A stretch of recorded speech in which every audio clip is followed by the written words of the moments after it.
Usia mempengaruhi juga, seseorang itu mampu mentoleransi tensinya berapa. Tensi 130 atau 140 untuk anak yang masih muda, ya, barangkali itu sudah merupakan suatu penyakit yang perlu diobati. Tapi bagi orang tua mungkin itu adalah hal yang mungkin masih bisa ditoleransi, tidak menimbulkan keluhan atau gejala. Hal ini saya ingin mencontohkan satu kasus hipertensi pada anak muda. Dia usianya baru 22 tahun, jadi masih relatif muda. Tensinya sekitar 2 minggu yang lalu dia periksa di rumah sakit 130, dan kali ini kita periksa tensinya 140. Yang jelas dia mengalami hipertensi, anak ini kemudian mengalami ada gangguan penglihatan yang gejalanya seperti tadi, melihat benda seperti bergerak miring. Kemudian ada juga gejala stroke ringan dia, di mana tangannya sebelah kiri dia kesemutan dan lemah. Ya, anak usia muda mengalami hipertensi, gangguan pada mata, dan ada gejala stroke. Saya pikir ini sesuatu yang serius kalau tidak segera diterapi. Dan alhamdulillah setelah diterapi pasiennya langsung membaik, ya, langsung keluhan-keluhannya sembuh. Tahu punya darah tinggi mulai kapan? Tahu punya darah tinggi, kalau punya darah tinggi mulai kapan? Adanya? Yang kemarin yang Pernah di rumah sakit? Ya. Kemarin itu kapan? Berapa minggu? Ya, 2 minggu kemarin. Oh, 2 minggu yang lalu periksa di rumah sakit? Iya. Terus katanya apa? Waktu itu keluarnya apa waktu 2 minggu itu? Ya sama kayak ini, kayak pusing gitu kan. Terus jadi kamu tuh pusing muter-muter atau matanya yang rasanya muter? Matanya kayak muter. Oh, matanya rasanya muter. Kalau melihat sesuatu seperti gimana? Benda itu gimana? Kayak yang muter. Bendanya yang muter? Iya. Muternya itu keras apa muter-muter? Pelan gini. Pelan. Kita balikan lagi, menang dia. Kalau dibalikan lagi maksudnya kepalanya digerakkan iya, goyangkan. Oh gitu, terus menang ya. Normal lagi lah, namanya normal. Kalau gitu nanti diem-diem muncul lagi. Iya, muncul lagi gitu. Terus benda yang dilihat panggung gitu kayak sing gini. Iya. Miringnya itu sampai miring sekali atau hanya gerak sedikit? Hanya gerak sedikit. Kamu tambahin lagi. Itu ada khawatir ada saraf mata yang mau lepas. Saraf mata itu nempel. Jadi kalau benar-benar lepas bisa mengganggu penglihatan. Sudah namanya penyakit ablasio retina. Retinanya itu lepas. Ya, ada entah desakan atas, entah ada mungkin ada pernah trauma, kena mata, kena benturan. Nggak pernah kena benturan matanya? Sering. Masalah apa gitu? Kelipan, nggak kena pukulan, benturan, kena benturan benda, matanya kena benturan. Sering. Sering. Pas lagi ngapain kok kena benturan itu? Latihan apa? Hati. Oh gitu. Kamu siswa? Iya kemarin. Oh gitu. Pas sakit ini. Istirahat. Oh gitu. Ya kena benturan, ya kena benturan ya, makanya kan dijaga, dilindungi diri, antisipasi. Terus disuruh istirahat, sama pelatihnya apa mereka istirahat bisa dia karena merasa kondisinya ya. Ya sudah, jadi kalau melihat benda, kadang-kadang benda itu bergerak miring ya, gitu ya. Nah, ada saraf mata, jadi saraf matanya itu yang ada gangguan di saraf matanya. Bisa jadi ada gejala lepasnya saraf retina. Penyebabnya apa? Bisa karena trauma itu benturan pada mata.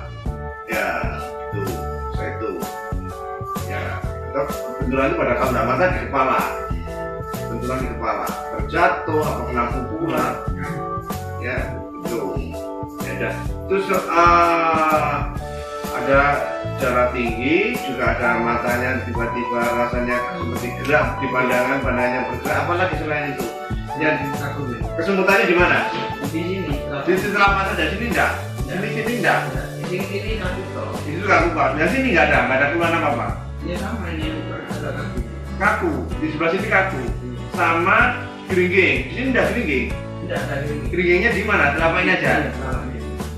Kakinya ada apa, Pak? Tidak ada. Waktu itu di rumah sakit berapa tensinya? 130. Oh, 130, nggak pernah 140. Jadi barusan 130. Jadi kalau untuk ukuran anak seusia ini usianya berapa? 22, itu juga sudah termasuk tinggi, sudah bisa menimbulkan penyakit. Ini sudah mudah-mudahan segera berakhir. Banyak pasien-pasien yang langsung sembuh itu banyak ya.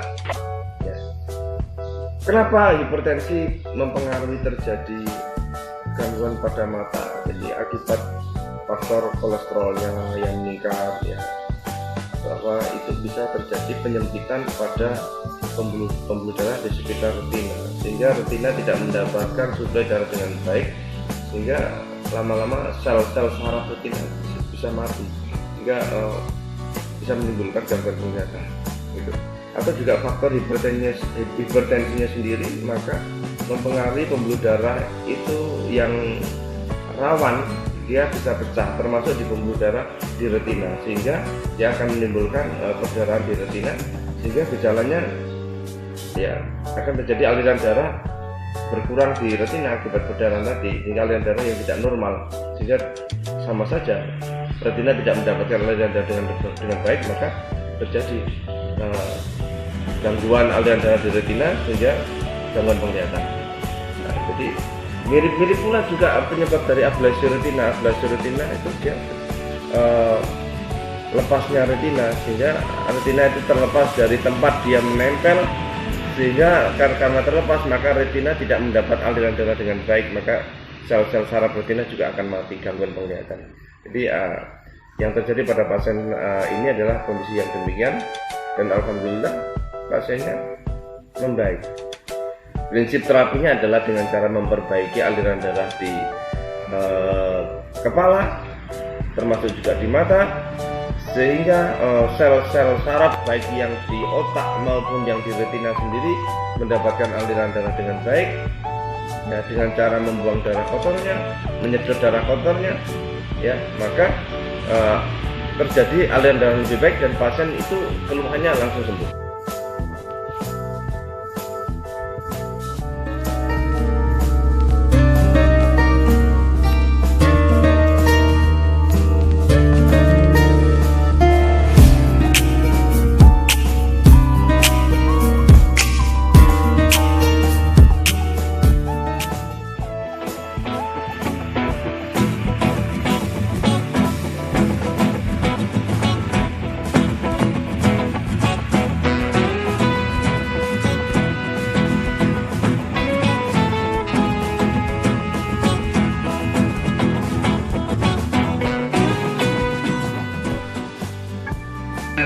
Sekarang dirasakan. Yang di kepala enak enggak? Yang di pundak dulu, enak sudah. Yang di kepala tambah enak. Yang di mata gimana? Di mata rasanya enak. Kalau sebelumnya gimana? Rasanya gimana? Banyak mau bergerak gitu, Bro. Sekarang coba lihat sesuatu pandangan dan merasa seperti bergerak, nggak melihat kursi kayu itu bergerak apa enggak? Lihat kayunya kursi itu dipandang. Coba agak lama lagi, biar Anda memastikan lagi. Agak lama lagi masih bergerak enggak? Enggak. Nah, sudah mulai hasilnya ya. Artinya di mata ini lebih relaksasinya sudah mulai ada hasilnya.